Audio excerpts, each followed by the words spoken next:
All right. I've been meaning to do this. People said this ages ago to do this. Um, Norm Macdonald's greatest radio moment.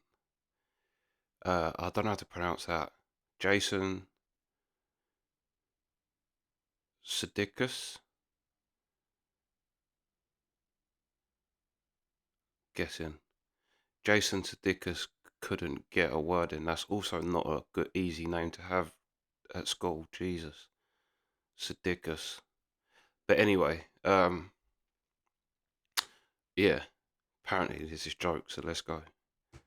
Joining me in the studio, live from SNL, Jason Sudeikis, and lovely Norm Macdonald, and with a Milwaukee Brewer hat that I haven't seen anybody wear since Harvey's Wallbangers, Cecil Cooper et al. In Milwaukee in the mid-'70s. This segment brought to you by a Google a Day, the popular new trivia game where the questions are so tough you're actually encouraged to find answers using Google. See if you can solve today's question. Visit googleaday.com. Jason, Norman, welcome to the show, my friend. Good to be here. The object of the game is to cheat by looking at the computer? Exactly. It's a Google thing. You see, they've made the questions so intricate, there's no way for anybody to know them, true. and therefore they have to use So Google. they have to go to the next level. Now, you know, Zuckerberg says he's only eating his own meat that he kills now. Have you read that? With his bare hands. Yeah. Zuckerberg? The kid's a monster. He tries to do one thing to alter his modern lifestyle every year. And this year he says he's only going to eat meat that he's actually killed. And I was wondering, what are you adhering to lately? I'm a vegetarian, a strict vegetarian. No, have you done that? Well, I eat chicken. What's not all that? That's not vegetarian. That's I'm not. I said I'm not strict. I eat chicken and steaks. beef. I ate raw game. Did you ever eat? It's not dead yet. No, you're over and you there. eat it, and as you're eating it, their death throes are making you hungrier. There's nothing. That's better than a soybean. Yeah, you're right. Which sounds better, that or soybean? Listen, some of the best meals I've had is that Mongolian thing over at Dahmer's on Wednesday night. Literally, we ate a Mongolian. Did I tell you I ate a live fish in real life? No, Wow. no. Yeah, I was at a sushi restaurant, and the guy's like Japanese. Mm-hmm. And so I go, I eat just sashimi, like raw fish. Mm-hmm. I don't eat with rice or anything like that. Yeah. I'm not trying to impress him. So he goes, eat raw, you eat live fish? I go, yeah. Even though I don't. And he goes, never think he's going to call you on. yeah, and I go, plus it sounds kind of cool. Mm-hmm. And he goes, I get you live fish. I go, thanks, man.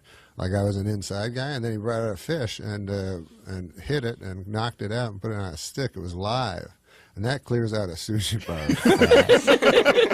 A lot of people, the girl I was in was barfing in a bathroom. And the only people interested was the guy, the Japanese sociopath guy. And all the Mexican help, they were all like looking like I'd eat it. And so I had to cut it. And then they leave the fish that's on the skeleton that looks like the one Sylvester found on a garbage thing. Mm-hmm. To move. It's moving and like a dead bobblehead, and you had to put water in its mouth to keep it alive so you could watch it die as you ate. It was a nice meal. Jesus, I'm living such a pale life compared. I mean, you are out there on remember the cutting when you edge said, of remember the joke you did about the time that you found yourself on your couch with Cheetos on your watching, and you realized you weren't living. Really? Norman, I've told thousands of jokes. What was that? It's the Ricky Martin. No, I'm whispering you the punchline. Well, what is the joke? I had No, okay, I was eating Cheetos, watching Ricky Martin sing. No, La Vida don't say Loca. that. No, you say, the other day I was sitting there on the couch and I was eating Cheetos, watching America's Funniest Home Videos with Tom Bergeron. And I realized I might not be leading La Vida Loca. You remember that one? Now I do. I built my whole career. Are you a Dennis Miller cover comic now? This is like. Well, Dennis was always kind to me. He gave me my first job in show business. Hey, worst moment in my marriage ever is akin to that joke. I'm laying in bed one night with my wife. She's reading Gabriel Garcia Marquez, and I'm watching Dancing with the Stars. And we're in bed, and I lean over to a guy. I think Bruno Tomioli has a new scoring paddle tonight. She says, if you ever talk like that again, I'm leaving the marriage. Overnight, you won't even know I've left. I've got to sleep with you, you moron. How did you notice that they have a different scoring paddle tonight? So maybe I do watch. Do you remember Leno? Much. Jason's younger than us, so he probably thinks of Leno as terrible. But remember, but Leno was the best, you know. Oh, he was and a killer, probably still Jay. is You the remember Drake best. and him? Yeah, so he was probably the funniest. But he had a joke. One of his jokes in his act. You remember this joke? I'm sure you remember this joke. But he'd say. Yeah, I can do Leno like everybody else, I guess. I go, I'll try. I've never done him. I've never tried. It'll be here exciting. How will that come out like? So he goes, Such a goof. he goes, I don't know, they got, he was on car, you know, when he'd go on Letterman, he'd be really funny. And he'd go, they got, I was reading that the number one reading material in all of America is a TV guide. Is this considered reading material there, ladies and gentlemen? TV guide. You know? Is there a guy down smoking his pipe, reading, you know, in his armchair, and his wife's like, he's like, I'll be right up, honey. I'm just finishing. Who's on this week on Crosswits?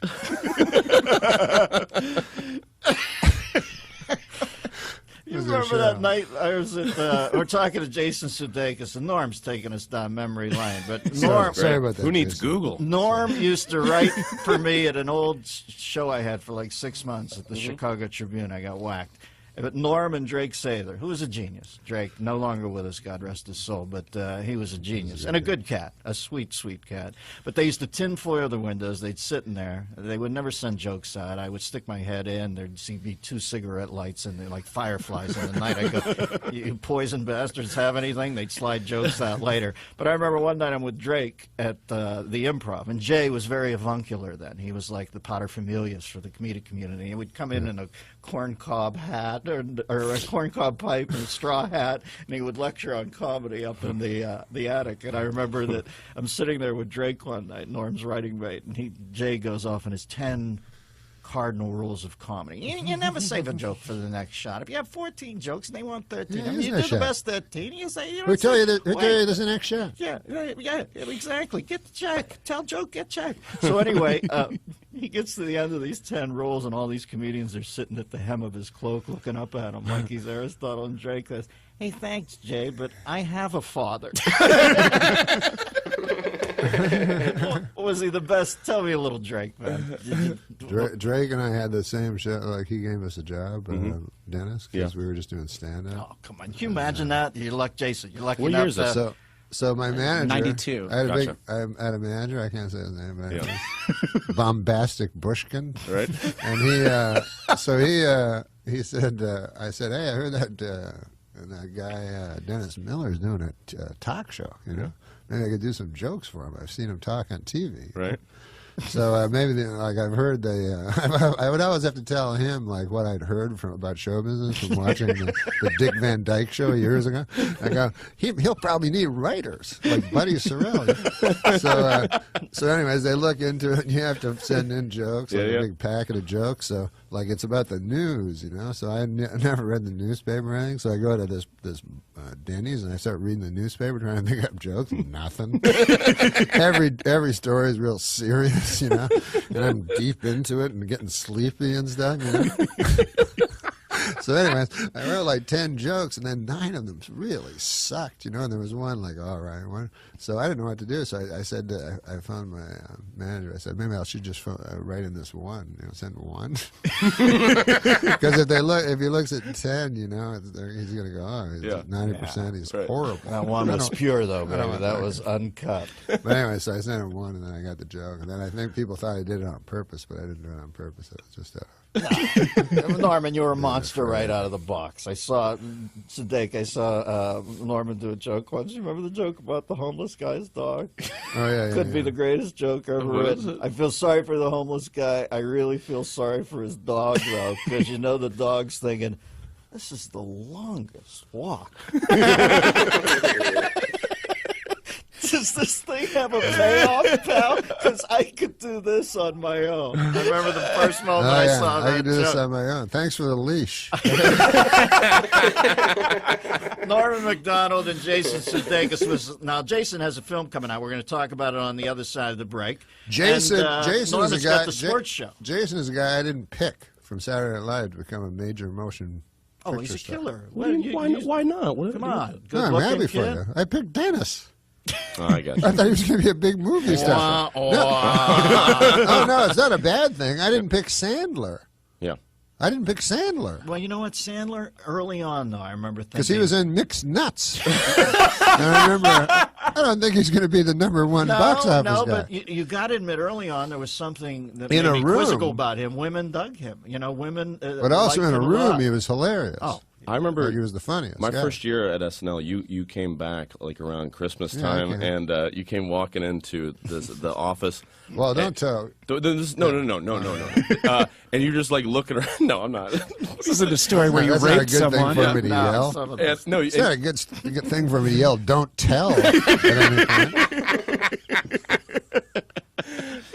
more insulting to me than you think I would. But you came walking in, you're kind of like looking around, and it was Forte's office, and he was in there with Fred Armisen, and it was like their second season, my first year as a writer, and you're just kind of looking around, so who's it gonna be, huh? You're like, what are you talking about? He goes, who's gonna be the big star? Nobody here knows. Could be any, could be none. You just kind of like stirring it up. Then you walked out. I was in on rap before rap became wiki wild wild west. You remember the know what hard you were good streets? at Saturday Night Live and Spade was good at? You'd know who was good, instantly, and then you'd be their friends, and then you know what I mean? And I would, especially with music, What are you, Yoda? no, I only knew old guys. Like, I wouldn't know anybody that was in movies at the time, or because Saturday Night Live was always breaking people. Mm-hmm. So the host would be someone that was just in a movie, her first. Yeah, I worked there, man. I know. Yeah, you know. So, but you would probably know them because you're an actor and stuff. A little bit, yeah. Yeah, some of them, yeah. Me, I wouldn't know them. So, Lauren would go. Anyone want to see? Anyone want to? And so then people would go, what about Anna Faris? And I go, oh, yeah, I've heard her name. And I would know. And I'd be like, what about the Jim Jarmusch? He'd be good. And then I wouldn't know who they were talking about. And then I'd be like, Norm, and I'd go, Bob Newhart? Mary Tyler Moore? And you go, what? They're dead. You were in a barbershop. You always act like you're in a barbershop quartet. You're the most subversive cat I know. You know everything, Norm. No, I just like old guys. Where you at, when you got old guys in SNL, though, from when you were a kid, right? Are you not more impressed by them than guys that got famous? Yeah, like when Shatner came, I was impressed. Yeah, and it was Kirk. And if the guy's 20, you just hate him. Yeah, at some point, some people would come in and you'd think, can this kid could not even get on this show outside of hosting the show. Right. Yeah. No. Yeah, you were with you saw all the big guys because at Dennis's time it'd be gigantic stars. The Stones probably at your time or something like that. Yeah, I remember Clapton playing Layla at the end of the show. We'd gone off the air. He turns around, he borrows the electric guitar from the band. It's like 105. That feeling when you're just wired anyway and you've had a drink. I would have a pop. I met Laura Linney. Really? What did she have any insight into that scene where she makes love to in John Adams, where she makes love to Paul Giamatti? This was before the Laura Linney. It was in her early days. But there's always those moments at SNL where you just think, God, I'm in the center of the universe. Oh, totally. You know what I mean? Yeah, you can't believe. I don't know. You're from KC, right? Yeah. Well, I'm from Pittsburgh. I used to watch the show and think, what must that be like? And it's just. Oh, absolutely. Yeah. We had that with Paul McCartney this last year. I mean, even the you were talking about like older stars, like having Betty White and Jay-Z in the same show is like so great. It's Good like for her, it's like a little bit of both, old and new. One time I was hosting, and there was 3 guys. I've never hosted. How many times have you hosted? Jay-Z count as new. Did it not go well? It was all right. Did you do Update? No. You It didn't was even do right, Update? it was right after I got fired from Update. I thought it'd be funny to bring it. But anyways, so there were three guys doing music, Yeah. And I don't know music. I just know old music. Like again, Lauren would go, "Who do you like?" And I go, "You like this guy." Bobby Goldsboro. Yeah, Bobby Goldsboro. I just gotta- Eddie Cantor? Is he around? And Lauren go, you've got to go, you know. So who'd they have on? Very hip So they young had kids. they had hip guys that everyone else knew except me. It was Snoop Dogg. He just changed his name, and he was angry because I kept getting it wrong. It used to be Snoop Doggy Dogg. It was Snoop Dogg and Eminem and Dr. Dre. That's a pretty heavy lineup. Yeah, but to me it was two black guys and a white guy. So I go to introduce them. You're beautiful. And they were all Just standing. trying to get this into the barn. Don't go black white on. They were all standing under. They were all standing like in I'm rap. out there with Francis Farmer. They're about to go up and take me with you. They were standing in rap positions, as you know, like against. And I'm about to introduce them, so they're standing in that rap position where it looks like they'll either start singing rap or pull a gun and kill you. So then I go, as a joke, I look at them, because I remember this is kind of a Letterman-y thing to do, but I go, fellas, are you ready? Are you ready? Which forces them to go shake their heads slightly. Even though they're in this crazy, dangerous I'll post up. all posed up. So I thought that was funny. But then I learned later they were geniuses, and I should have befriended them rather than... You're a freaking genius, Norman, and that Letterman impression is still one of the most logged. You ever seen his Letterman? Yeah. When you get out of the coat before you finish the last word, look, you can't even take a comment. Look at me. What are you doing? You're going all Bubble Boy on me. You noticing that how quickly he had to take his coat off to get back into the real world where he didn't feel phony is one of the most brilliant ticks I've seen on that show. Now tell me, what's your DVD? What do you got here, man? Let's do a little commerce real quick. You're the only guy I know. I come on here, I have to extract it out of. Everybody else wants to sell the soap. Don't you have something? It's called Me Doing Stand-Up. It's your Comedy Central special, and every caller this hour will receive a copy of it for free. But you can buy it in stores If it now. sells like $2 million, or if it sells nothing, I get the same amount of money. So you're not pushing hard. I don't make it. No, But I get a cut, so we need to sell it. You play best insouciant. No, I play. This is what happened. I didn't never want to do a stand-up special. I always said I'll never do one. You know. Why? Decided that? Yeah, because I never wanted to do one. I always thought it'd be fun just to do stand-up. Yeah, you got a little in Andy clubs. Kaufman in you. So then they said, if you do this, you get to go on and do a sports show. So you did it. We'll talk sports show. Can you guys stay for one more? I want to talk to Sudeikis about horrible knows bosses. Sports. Sudeikis was in sports. You're basketball. kidding me. Big basketball Danny player. Quisenberry? Did you know he's Who was a big the only guy ever to graduate from the Ewing Kaufman School and play for the Royals? Frank White. Oh, I didn't know that. Yeah, Frank White, Golden the only graduate of the Ewing Kaufman Baseball Academy to ever play for the Royals. Dennis Miller. The Dennis Miller Show. All right, we'll pause there and come back on the other side of this advert. So yeah, but this is joke. I love Norm in this setting because I love Norm. Like Norm really helps when he's with people that get him, and Dennis Miller loves him and completely gets him and kind of lets him be Norm without feeling insecure about it, basically. But yeah, it was Snoop Dogg, 50 Cent, and Eminem. But to me, it was just two black guys and a white guy.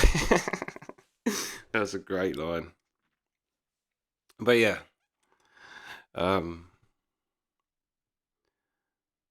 yeah. Well, that's part one anyway. We'll be back.